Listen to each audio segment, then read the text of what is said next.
लिखो ready start. हमारी चेतना की जमीन हमारे जीवन को संचालित करने वाले निर्णयों से ही उपजती है। विराम। जीवन में कई बार ऐसी परिस्थिति बनती है जब हमारा मानस निर्णय तो लेता है, लेकिन उन निर्णयों में स्थायित्व नहीं रहता। विराम। वे भविष्य में टिक नहीं पाते। विराम। चेतना सबकी एक ही होती है। विराम। फर्क होता है उन मूल्यों का जो हमारी चेतना में मौजूद रहते हैं। विराम। इन मूल्यों के अनुसार ही हमारी चेतना किसी घटना पर अपनी प्रतिक्रिया व्यक्त करती है। विराम। ये मूल्य ही इस बात का निर्धारण करते हैं कि वे कौन से तत्व और कार्य होंगे जो हमें अपराध बोध से भरेंगे और हमें अपराध बोध से मुक्त रखेंगे। विराम। स्टैंजा। जीवन में कभी कभी ऐसा पड़ाव भी आता है जब हमारी चित्त अवस्था स्थिर नहीं होती। विराम। वैसे भी वह स्थिर नहीं गतिशील है। विराम। वह ठहराव नहीं निरंतर खोज है, लेकिन यहाँ अस्थिर होने का आशय विचलन से है। विराम।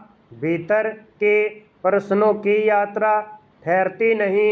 विराम। वह एक ऐसे प्रदेश में प्रवेश करती है जहाँ आंतरिक खोज अपने ही छायापथ पर चलती है। विराम।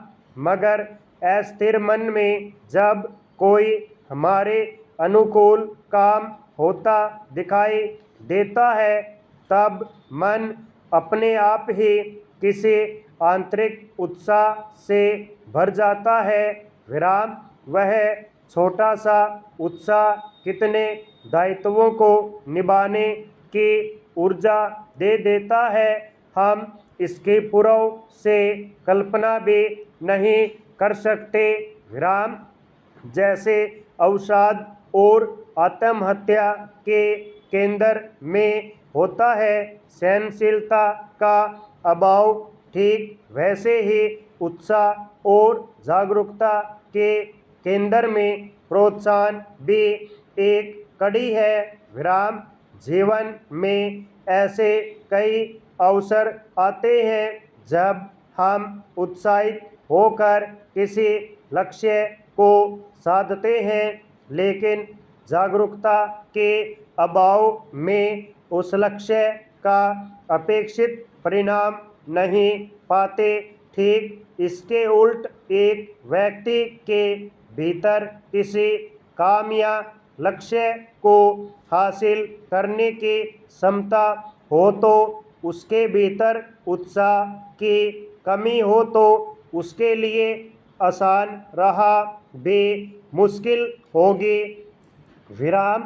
इसके अलावा एक स्थिति यह भी होती है कि क्षमता और उत्साह से लैस व्यक्ति को भी अगर कोई निराशा में डुबो दे, उसका उत्साह भंग कर दे, तो किसी काम को आसानी से पूरा करने की उसकी क्षमता विपरीत दिशा में प्रभावित होती है।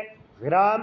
कहने का आशय यह है कि अगर हमारा चित्त किसी विषय में उत्साहित रहता है तो हम अन्य विषयों में भी अपना उत्साह दिखाते हैं। विराम। आचार्य रामचंद्र शुक्ल ने एक जगह लिखा है, उत्साह वास्तव में कर्म और फल की मिलीजुली अनुभूति है जिसकी प्रेरणा से तत्परता आती है। विराम। अगर फल दूर ही दिखाई पड़े, उसकी भावना के साथ उसका लेश मात्र भी कर्म या प्रयत्न के साथ साथ लगाव न मालूम हो तो हमारे हाथ पांव कभी न उठें और उस फल के साथ हमारा संयोग ही न हो। विराम।